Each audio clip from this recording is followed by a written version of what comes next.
नमस्कार, लोकमत भारत की खास पेशकश में आपका स्वागत है। मैं हेमंत शर्मा अभिवादन स्वीकार करें। इस्लामाबाद में लश्कर तैयबा से जुड़े आतंकी रिजवान हनीफ ने एक कथित वीडियो ने पाकिस्तान में सक्रिय आतंकी संगठनों और अज्ञात हमलावरों द्वारा की गई हत्याओं को लेकर एक बार फिर चर्चा को जोर दे दिया।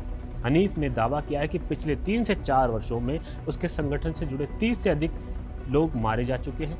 उसने आरोप लगाया कि इन घटनाओं के पीछे भारतीय खुफिया एजेंसियों का हाथ है। हालांकि भारत पहले भी इस तरह के आरोपों को खारिज करता रहा है।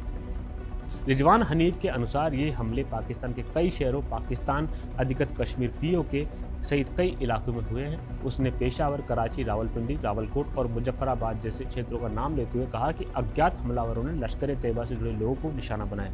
वीडियो में वह दावा करता हुआ दिखाई देता है कि भारतीय एजेंटों ने उसके संगठन के लोगों को निशाना बनाया और उन्हें शहीद कर दिया। पाकिस्तान इससे पहले भी अपने देश में आतंकियों और अलगाववादियों की हत्याओं को लेकर भारत पर लगातार आरोप लगाता रहा है।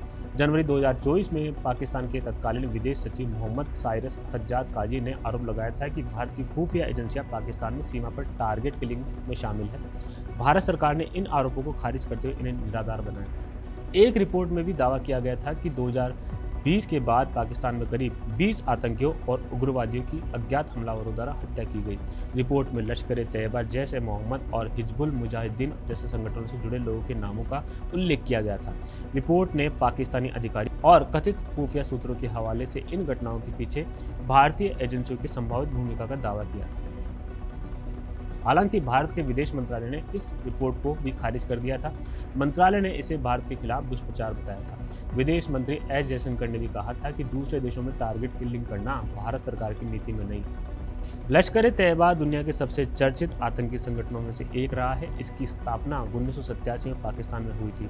संगठन की जड़ें सोवियत अफगान युद्ध के दौरान बड़े जिहादी नेटवर्क से जुड़ी मानी जाती है। अब्दुल्ला अज्जाम, जो अल-कायदा प्रमुख ओसामा बिन लादेन के वैचारिक मार्गदर्शकों में गिने जाते थे, और उनके सहयोगियों ने मरकज अद-दावा वल इरशाद नामक धार्मिक संगठन की स्थापना भी की थी। बाद में इसी संगठन का सशस्त्र गुट लश्कर तैयबा के रूप में सामने आया।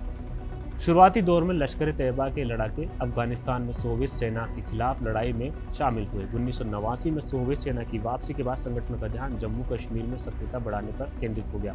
इसी दौर में संगठन के संस्थापक अब्दुल अज्जाम की पेशावर में एक बम विस्फोट में मौत हो गई। इसके बाद हाफिज सईद ने संगठन की कमान संभाली।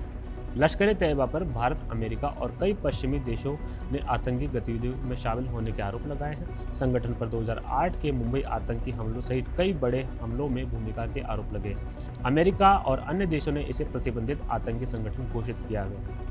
भारत और पश्चिमी देशों का लंबे समय से आरोप है कि पाकिस्तान की खुफिया एजेंसी ISI को अतीत में लश्कर तैयबा जैसे संगठनों से समर्थन और संपर्क रहे हैं। हालांकि पाकिस्तान इन आरोपों से आधिकारिक रूप से इनकार करता रहा है और कहता रहा है कि वह आतंकवाद के खिलाफ कार्रवाई कर रहा है।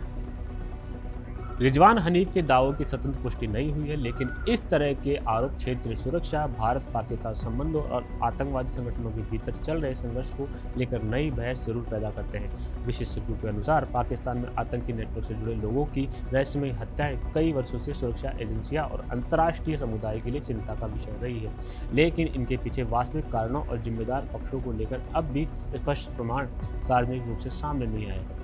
ऐसी ताज़ा अपडेट के लिए आप बने रहिए लोकमत भारत के साथ। नमस्कार।